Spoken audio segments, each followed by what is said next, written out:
Third part. We know your fate far better than you yourself. Viscount Abidosin laughed, but despite his laughter, doubt was unfurling its black wings in his voice, because that is the fate we bestowed on you. You, however, did not accept it. Why? That is what we would learn. Come. The Viscount beckoned to her. As if strung with invisible wires, Iriya climbed down from the saddle. Then she paused, closing her eyes and shaking her head. Come.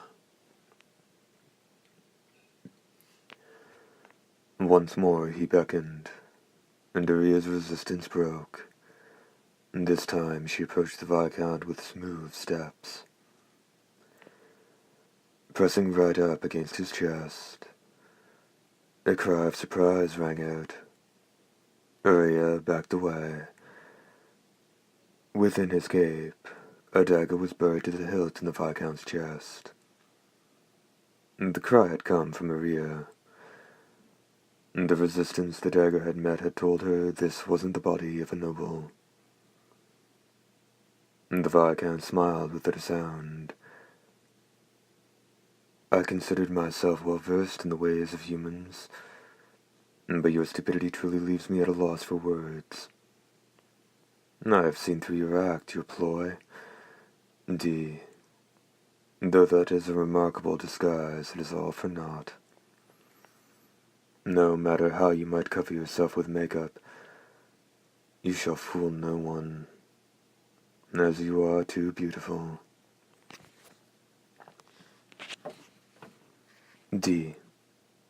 Iriya extended her left hand.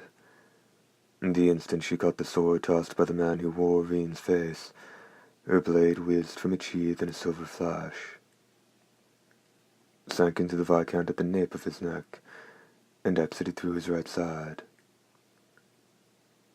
And though you display remarkable skill in putting a spell on yourself to resist my control, for the past 3 millennia, it has been my general policy not to appear in public, particularly when dealing with humans.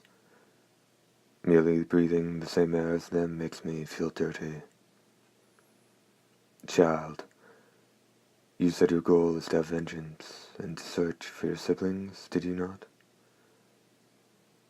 I did in point of fact take in one of your brothers, and out of admiration for your skill and bravery in piercing the heart of the great Abidosin, proxy or not, I give you fair warning. It would be best that you not meet. For your elder brother, and for you. Where is he? Where's my brother Jan? You have been warned. If you still desire to see him, remain here. He shall be along presently. As the Viscount said that, the upper half of his body slid off along the diagonal cut, and dropped to the ground.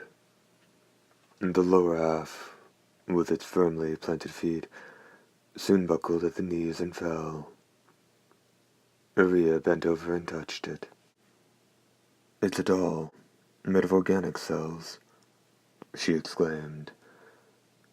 I've heard busy nobles use them as stand-ins at party or government meetings. Iriya's blade flashed out in an arc again, and then the gorgeous carriage collapsed too. Both copies. Cheap, but effective, said the hoarse voice in a leisurely tone.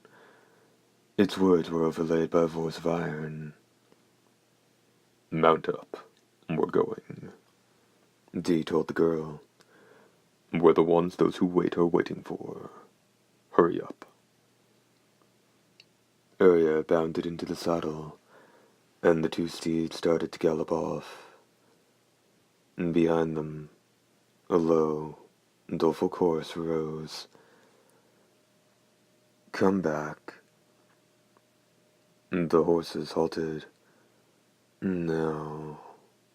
Their legs actually continued to pound the ground. They definitely seemed to be moving forward. They must have been. And yet, in opposition to the most basic laws of physics, the two steeds didn't advance in the slightest. Why? Not only had they stopped advancing, but they were actually moving backward. Dee had already noticed the figures behind them standing at front doors and windows, beckoning to them. "What the hell?" Iriya cried, desperately working the reins and kicking her steed's flanks as she ground her teeth together. 5,000 years ago, all the men in the village had vanished, never to return. The remaining women could do nothing but wait. And before long, stories of the travelers who passed through Vinmel but didn't come back began to reach city offices and sheriff's departments. Though Vinmel was no more than the ruins of a village by that point, the investigators who went there were left breathless by the scene that greeted them. Much to their surprise, life went on as normal in the rotting, collapsing homes. The men from that party found themselves waking up with, breaking bread with, and even chatting with wives, daughters, and mothers who'd been reduced to bleached bones or mummified remains. Of course, these men weren't their real husbands or fathers, and their days spent with the dead left them as emaciated corpses. And it's said that only a combination of physical and magical treatment finally got them to speak the truth. For more than a century after that, the village of Vinmel had been buried behind barricades, off limits permanently. Travelers continued to disappear in its vicinity. Families who'd lost their men waited for them still. "Come back to us." The sidewalk horses galloped on, yet they were clearly moving backward. "We're in trouble here," the hoarse voice insisted. "We're up against a whole village. I don't know what the focal point is." "Let's try burning down the houses." Iriya's right hand dipped into her saddlebags. Pulling out a cylinder roughly the same size as a conventional clip of bullets, she grabbed the ring on one end of it and yanked it off. Slowly counting to 3, she twisted around on the horse and let the cylinder fly. She had considerable strength. A house more than 60 feet behind them erupted in spiteful, oily flames. Iriya's aim was right on the money. Without pausing, she set 4 buildings gloriously ablaze. The scenery began flowing past them normally again. "We did it. We're getting out." But Iriya's hopes weren't sustained for more than 10 yards. "We're moving backward again. How come?" "It's the other houses," said the hoarse voice. "Seems like the whole village must want us to stay." "I don't have enough incendiaries for that." As Iriya cried out, her eyes caught a black form sailing into the air. "Dee?" When the figure in black coat landed, he slammed into the houses behind them like a demonic gale. As the wind passed the figures standing by the doorways, they lost their heads or were split lengthwise, vanishing. "That's some incredible swordplay," Iriya exclaimed, hot blood racing through every inch of her body. "I think I'll—" Iriya leaned forward, about to dismount, and then she noticed something. She was already in front of a house, less than 3 feet away. What looked to be a middle-aged housewife was holding the hands of 2 small boys, and they were all staring at her. The instant Iriya saw their pale, wasted faces, Her heart was filled with an indescribable feeling of relief. Oh, that's right. She'd returned home. After a long, long journey, she should never leave again. We'll all live together, Iriya said, and the other three hugged her. You came back, didn't you? The woman said, rubbing her cheek against Iriya's. It felt like ice. The children joined hands around her waist. The woman clung to her neck. But the three people began in unison, staring at Iriya. Their eyes were bloodshot, their lips dried and cracked. You're not Daddy. Their bizarre cries were enough to make Iriya want to cover her ears, but the sadness in them woke the huntress from her daze. Noted the wives and children had cried that way the day they'd lost their husbands, their fathers. Every bone in her body creaked. The trio's 6 arms, and even some of their legs, began to squeeze Iriya in an attempt to shatter her bones. Fake! Imposter! Get out of here! The curses that shook her eardrums were even more pathetic. Iriya didn't feel hatred. With their warning, her mind started to slip away. Suddenly, the pressure faded. As she drew oxygen into her lungs, she leapt for the opposite side of the street. The family had turned their backs to Iriya. She could make out a diminutive figure standing just beyond them. Meeker? Iriya's startled exclamation was rivaled by cries of delight. You've come back, my dear. Daddy, Daddy. That was how he appeared to them.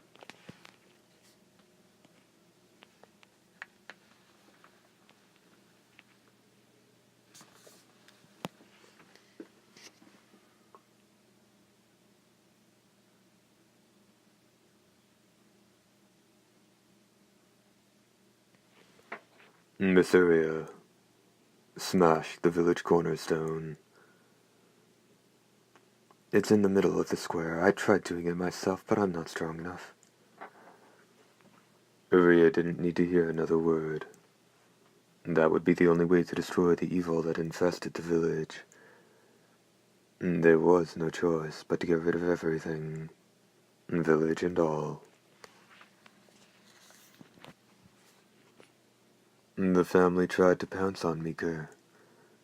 The boy's tiny form dashed about, skillfully evading their grip. Hurry, Miss Iriya. I'll be okay. As he said that, Iriya kicked off the ground. Dee, keep Meeker safe, she shouted as she ran off. Her eyes pierced the darkness. She reached the center of the square unmolested. When a village was formed, a stone monument with the community's name and the date of its founding was always erected at its center. It was the life of the village, so to speak. Some might even call it the place's soul. Neither Iriya nor Dee had thought of it, yet the boy had told her to strike at that stone. That's one hell of a kid. Iriya raced toward the easily recognizable, gravestone-like plinth. Perhaps it was on account of how focused her attention was that she didn't notice the figure crouched by the village flagpoles, a short distance off. An incendiary charge, she thought. But on reconsideration, her right hand took hold of her sword. Don't. The threadbare tone of the woman's voice stopped the huntress's arm. Iriya turned around. People filled the square. Hoary-headed crones, weary middle-aged matrons, young ladies, little toddling girls, All female. Women abandoned by their men, left behind to die while waiting for them. Please stop, a crone said, her body quavering. If that breaks, we'll lose even our waiting place, implored a mother holding a baby. My papa won't be able to come home. Forget them already, Iriya cried out to the wall of women. Forget any man who wouldn't come back. Her words broke off there. Forget it. What's lost is gone, and it's never coming back. Wasn't that something Iriya herself refused to do? If it were you, could you forget? Asked a pale-faced woman of middle age. Have you ever lost anything? Anything precious? Yes, I have. Iriya nodded vehemently. My mother and father were slaughtered by nobles, and their throats were torn open. My brothers and sisters were bitten, and then carried off, made into servants. Here. I need to release them all, to drive a stake through their hearts with my own hands. But didn't you tell us to forget? A little blonde girl said, smiling. She clutched a battered doll. You should forget them too, and become one of us, said the woman cradling an infant. Hers was a gentle voice. Wait with us, wait for your loved ones to come back. Sweet voices filled Iriya's heart with warm peace, like a false sense of healing. Her sword dropped. It's easier this way, Iriya heard her distant voice say. It bore a startling resemblance to her own. The crowd suddenly contracted. Arms beyond numbering reached out to Iriya. And then far off she heard someone call out, Miss Iriya. It was Meeker's voice. As the sense of relief started to swallow up Iriya's mind, the boy's voice formed a hot, focused mass. I have things to do. Turning her back to the approaching thicket of pale hands, Iriya moved forward and struck her blade against the stone monument before her.